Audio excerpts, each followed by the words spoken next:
that would be about 0.16 million acre feet. There is no comparison between 0.16 million acre feet and 6.7 million acre feet. Secondly, in case of the worst case scenario, there will be a very high flow of water, but its impact up to the Tarbela dam will be negligible. There shall be no impact on the delta of the dam. There shall be no dislodging of the delta of the dam. There shall be an increase in the incoming sediments, but that increase will not in weeks, that will be in months and years, let me tell you. And it shall not have any impact.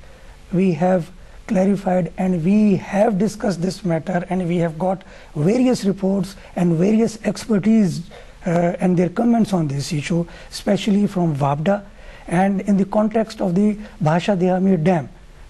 So much so that they had made a study that also encompasses such like future scenario in case of for Bhasha Dehami Dam.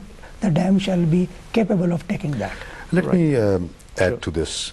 In 73, where this landslide has taken place, few kilometers upstream, there was a landslide which blocked this river for 3.5 years.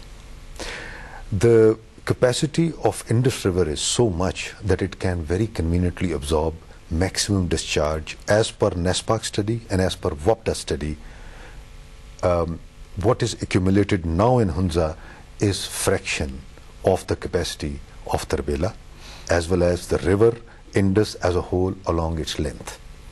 So therefore, whatever is coming in the media is creating an unnecessary apprehension in the minds of people. Even this report that 500,000 people will be affected is an absolute exaggeration, for the simple reason that if you see the Indus Gorge all along its length, there are very few places where there are habitations closer to the riverbed. Otherwise, all the habitations are well above the waterline. Allow me to inject another aspect of this, the KKH. Both of you gentlemen mentioned it. KKH is our lifeline on this side, and one of the longest bridges has been affected on this, plus probably about 12 kilometers of it. As you mentioned that in July it opens, and this trade route, if it remains blocked, it's likely to affect both tourism as well as trade. So what steps are being taken to restore this? First of all, this place which is known as Gujal, Upper Gujal, is the uppermost part of the Gilgit-Baltistan area. Only 25,000 people are across. Yes, there are certain important glaciers and other places where the tourism will be affected. However, look at it that in the past also this place has been blocked for a number of years. When in 73 the mudslide blocked River Hunza, the largest, the biggest bridge you are mentioning came under the silt at that time. So a second bridge was made, which is now come under water.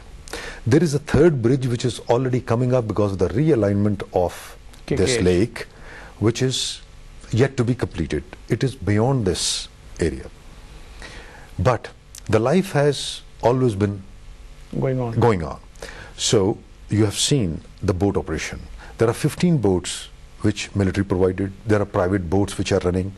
And when I was managing the affairs, we did discuss with the Gilgit-Baltistan government that, look, you need to have rafts which can carry the whole bus and the truck loads across. And the military engineers have the capacity, because if we can take the tanks across on the rafts, we can carry the trucks and lorries without any problem. So we had suggested to Gilgit-Baltistan government that if you give a go-ahead, the military can start plying these rafts. So all that trade which is now blocked can be opened through the means of these raft operations till the time this lake completely drains, which we expect once it stops, the water levels is going to come down. However, how much it drains, one doesn't know. So certain part of KKH which is underwater may have to be realigned. The Chinese engineers suggest that after the water level has gone down, only then they'll be able to tell us how much time will they take to realign or refurbish. So for any midterm, the KKH is not available for transiting by road across this lake. Right. So, I would like to add further that in the meanwhile, we had tasked National Highway Authority to revisit this situation and to see whether what arrangements are can be made for all those bridges which are on the downstream, which are in the state of come under danger, and the portion of the KKH which is now presently under water. So what alternate arrangements can be made to secure or to restore that trade link between China and Pakistan? So we have given them a certain deadline. So we hope that they will come up with a certain plan. Right? Also, kindly keep in mind the total length is about 600 and some 50 kilometers from Hassan Abdal. Only last 100 kilometers are affected. Yes. Rest of the KKH is available. Yes. Because as I told you, this lake has come up 100 kilometers north of Gilgit, and that part is another 100 kilometers to the Chinese border. But one layman question, sir. You mentioned that the army would be providing the rafts. In fact, probably it has already done, on which these truckloads would be able to ply. And obviously, with your experience, you can comment that these are the same rafts which take tanks across the river. Mm-hmm. Would they be, once there is current in the lake, would they be able to sustain the truckloads? See, we carry out these operations in the river, flowing rivers. It's not an issue. And lake water is more stable than the rivers. And all these operations we do, the exercises which are taking place now, Azminaw 3, you must have seen that on the rivers we have done that. Exactly. It's a possibility, but it depends upon Gilgit-Baltistan government. Would they need these rafts to be deployed? If they would ask, and we will requisition from military. But it all depends upon the local government, that what do they want, how much assistance they want, and how do they want to resolve this. So, Engineer Kamal, we are actually now coming to the end of the program. I would like to request you for your closing comments before I ask the General Sir. What would you like to say about the challenge and the response? Just your concluding comments. Okay. What I should say is that we should prepare for the worst case scenario, number one.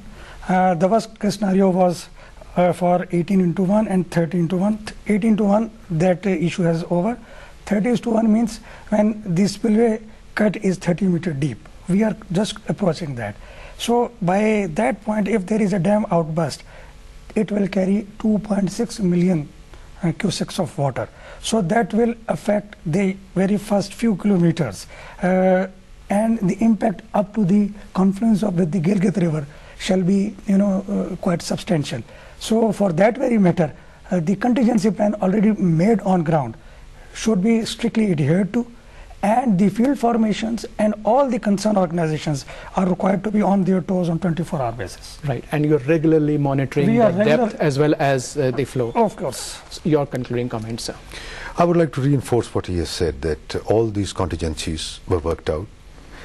All the formations, that is the FCNA, Commander FCNA is involved, FWO is involved, Army Headquarters is involved. On daily basis in NDMA, I recollect about a month ago, till the time I was responsible, we used to have daily conference. Every day, early morning, we used to have the latest of the previous 24 hours. I am sure NDMA would be continuing with that practice. Worst case scenario, you should be prepared for it. Whether it would happen or not is anybody's guess. NESPARC and other technical studies do suggest that there is a remote chance of this kind of an outburst. A technical term has been used by engineer which needs to be explained. 30:1, what does it mean? 30-meter deep spillway, 1 hour breach, which means a sudden burst, 2 point some